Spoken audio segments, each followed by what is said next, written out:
As dawn spreads across an African river, a giant shape slowly rises from the muddy shallows. Water streams from the broad back of an adult hippopotamus, while thick layers of dark mud cling tightly to its skin. For hours, the river has protected this massive herbivore from the intense African heat. Mud acts like natural sunscreen, keeping moisture locked against its body while reducing the effects of the blazing sun. Yet beneath this protective armor, another battle has already begun. Hidden inside the deep folds around the neck, behind the ears, beneath the shoulders, and along the thick wrinkles of its skin, dozens of blood-feeding ticks have found the perfect shelter. These tiny parasites slip between the creases where even the hippo's enormous strength cannot reach. Once attached, they pierce the skin with specialized mouth parts and remain anchored while feeding for days. At first, the irritation is almost impossible to notice, but as more parasites gather, the discomfort gradually becomes impossible to ignore. The hippopotamus suddenly ripples the muscles beneath its skin, creating visible waves across its massive body. Its ears flick repeatedly. The head swings from side to side before the animal leans heavily against the muddy riverbank, dragging its shoulder across the rough surface. Every movement has a purpose. The friction loosens dried mud, removes loose debris, and occasionally knocks away a few recently attached ticks.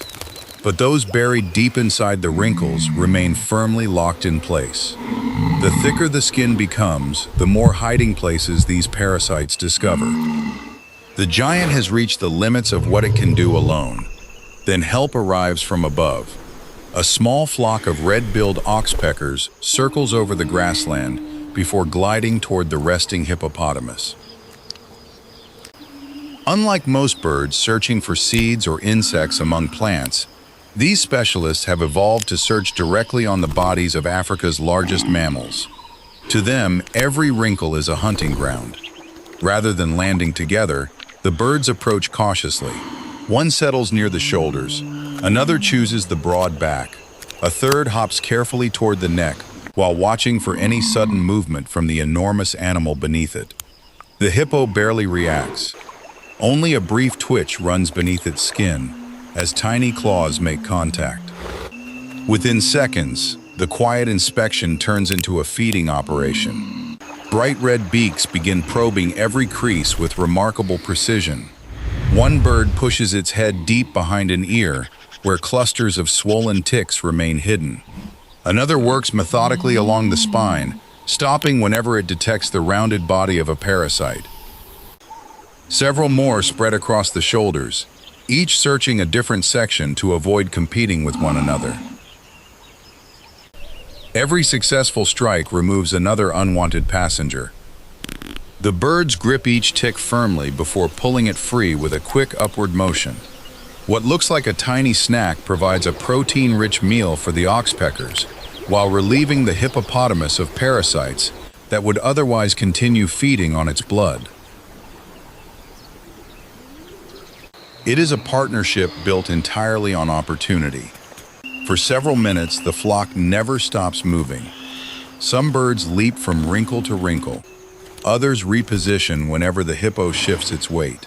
Occasionally, the giant sends another powerful ripple across its skin, forcing several birds to spread their wings to maintain balance before calmly returning to work only moments later. Little by little, the parasite population begins to shrink. Eventually, the hippopotamus turns back toward the river.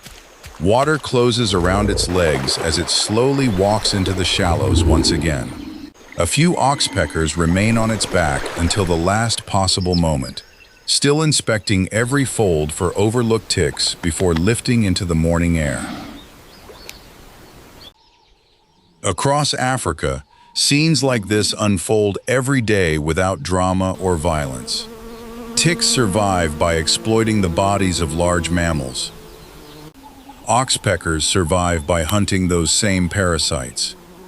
and the hippopotamus gains relief from pests hidden where neither mud, water, nor rubbing can fully reach. In an ecosystem where every creature depends on another in some way, survival is not always decided by strength alone. Sometimes it depends on the smallest allies quietly working across the back of a giant.